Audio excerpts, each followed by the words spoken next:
Assalamualaikum warahmatullahi wabarakatuh. Perkenalkan, saya Aliza Branda Mulia dengan NIM 2309116009 dari kelas Sistem Informasi A angkatan 2023. Jadi saya di sini ingin mempraktekkan dari 3 materi yang sudah saya buat di dalam laporan sebelumnya untuk UAS Keamanan Informasi. Ini ada 3 materi yang akan saya coba implementasikan prakteknya di VWA yaitu ada SQL injection, file upload, dan XSS.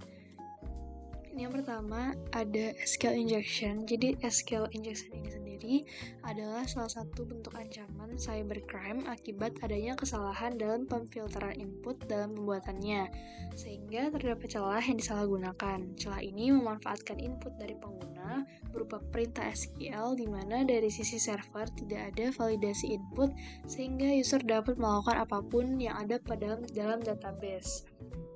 Nah, jadi dari si penyerangnya itu sendiri bisa mendapatkan username, password, bahkan juga bisa mengakses ke dalam database-nya. Jadi ada dampak yang ditimbulkan jika seseorang menggunakan SQL injection ini. Jadi penyerang ini dapat login ke dalam halaman website atau aplikasi tanpa menggunakan username ataupun password yang benar. Kondisi ini bisa membahayakan website sasarannya karena tidak ada filter dalam mengakses website. Selain itu, data website dicuri dan dimodifikasi karena SQL injection ini adalah salah satu bentuk ancaman cybercrime yang melakukan aksinya melalui query SQL seperti select, dan outputnya hacker ini dapat mengakses semua data pada tabel database. Selanjutnya di sini saya ingin implementasi di VWA di materi SQL injection. Di sini saya di security level low. Di sini ada inputan untuk bisa memasukkan user ID, dan kita di sini akan mencoba untuk mengambil password dari user yang ada dengan cara memasukkan SQL injection yang merupakan sintaksnya seperti ini, dan ini akan menggabungkan password serta first name dari user. Kita akan coba submit. Nah, ini akan mendapatkan password yang berupa kode serta nama depan dari setiap user. Nah, untuk mengetahui password dari setiap user itu kita menggunakan CrackStation di sini. Nah, ini bisa misalnya kita coba salah satu kode password dari user yang dimana mendapatkan result itu passwordnya adalah password. Kita coba lagi di sini. Misalnya user yang kedua, ini dia passwordnya itu adalah ABC123. Jadi seperti itu untuk SQL injection.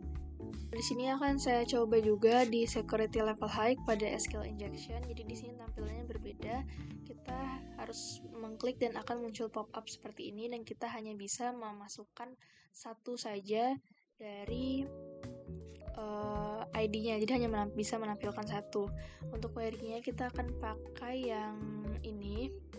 Jadi sama, cuma menambahkan ada limit satunya di belakang karena memang dari source code-nya sendiri tuh seperti itu. Jadi kita langsung aja paste di sini, lalu kita submit.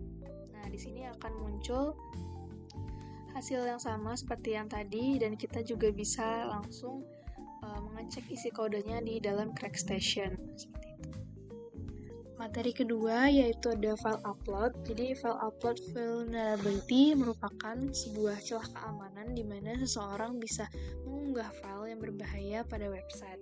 File yang diunggah akan menjadi bahaya jika file tersebut dieksekusi oleh program. Seorang hacker dapat mengunggah file ataupun apapun ke website yang akan berdampak negatif pada website dan web servernya. Dan ketika file tersebut dieksekusi oleh program, maka seorang hacker dapat menjalankan perintah-perintah pada sistem operasi sasarannya. Ini ada dampak yang ditimbulkan. Jadi jika ada celah pada fitur upload file pada sebuah website, seperti tidak ada pembatasan dalam memasukkan file, dan juga bentuk file yang bisa diupload itu bisa menjadi pintu masuk penyerang untuk bisa memasukkan file-file berbahaya yang berdampak negatif pada website. Nah, di sini kita masuk ke dalam implementasi file upload di dalam DVWA. Di sini saya menggunakan level high. Jadi di sini ada fitur untuk kita bisa mengupload file. Dan di sini saya akan coba untuk mengupload file yang bentuknya PHP, apakah bisa? Nah, ternyata filenya tidak bisa karena ini dia hanya menerima file yang berbentuk PNG atau JPG karena memang perintahnya adalah untuk mengupload image. Karena tadi tidak bisa, tapi di sini skemanya kita ingin memasukkan sebuah file PHP ke dalam bentuk JPG atau PNG. Jadi kita memerlukan sebuah tools, yaitu namanya adalah Exif Tools. Di sini saya sudah download. Lalu kita buka dari command prompt. Ini adalah tampilannya. Jadi di sini saya juga sudah menyiapkan sebuah foto berbentuk ekstensinya JPG dengan nama file coba upload. Jadi kita akan coba buka file ini di Exif Tools terlebih dahulu. Lalu nama filenya dan ekstensinya. Nah, di sini terdapat informasi mengenai dari file coba upload ini sendiri. Nah, bagaimana caranya kita untuk menyisipkan file PHP-nya? Di sini saya sudah menyiapkan juga sintaksnya, yaitu ini.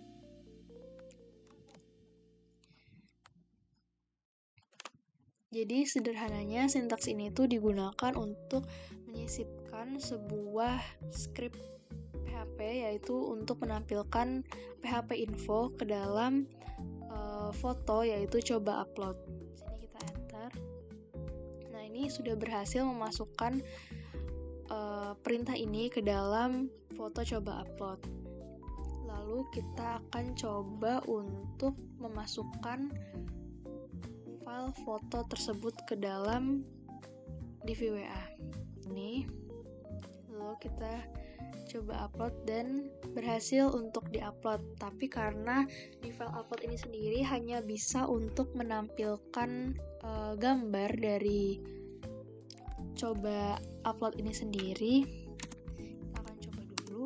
Nah, ini adalah file coba upload saya, tapi karena memang URL ini khusus untuk membuka file, jadi bukan untuk mengeksekusi. Jadi untuk mengeksekusinya kita pergi ke file inclusion.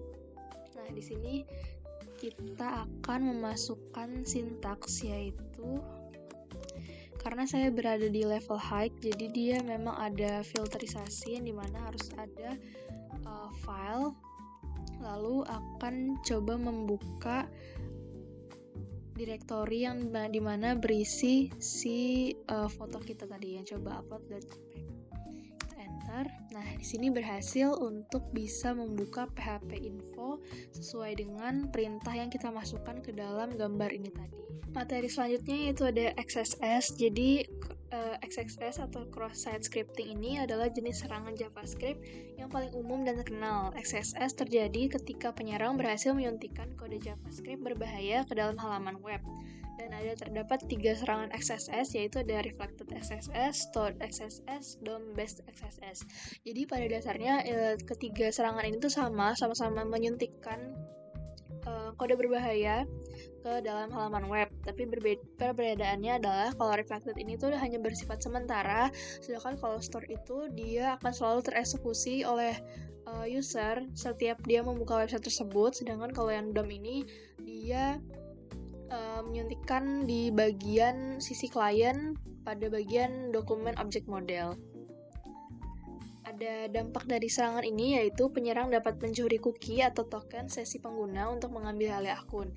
Selain itu, script berbahaya juga dapat merekam aktivitas pengguna seperti mengetikkan kata sandi, mengubah tampilan halaman, hingga mengarahkan pengguna ke situs phishing.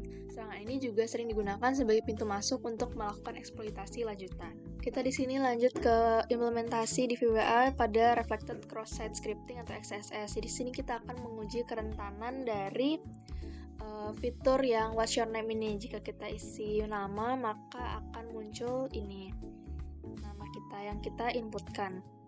Jadi kita coba memasukkan sebuah script JavaScript untuk melihat apakah dia bisa mengeksekusi sebuah inputan atau malah memunculkan alert. Nah, ternyata dia memunculkan inputan kita, jadi dia tidak menampilkan sebuah alert. Nah, bagaimana caranya agar bisa menampilkan alert? Jadi di sini kita akan mengganti scriptnya ini S-nya menjadi besar, cukup salah satu saja karena akan mencoba apakah dia bisa menampilkan alert. Nah, ternyata bisa menampilkan. Jadi ini membuktikan bahwa fitur ini rentan terhadap XSS yang bagian reflected. Sekian penyampaian materi dan implementasi dari 3 materi terkait keamanan informasi. Kurang lebih saya mohon maaf. Wassalamualaikum warahmatullahi wabarakatuh.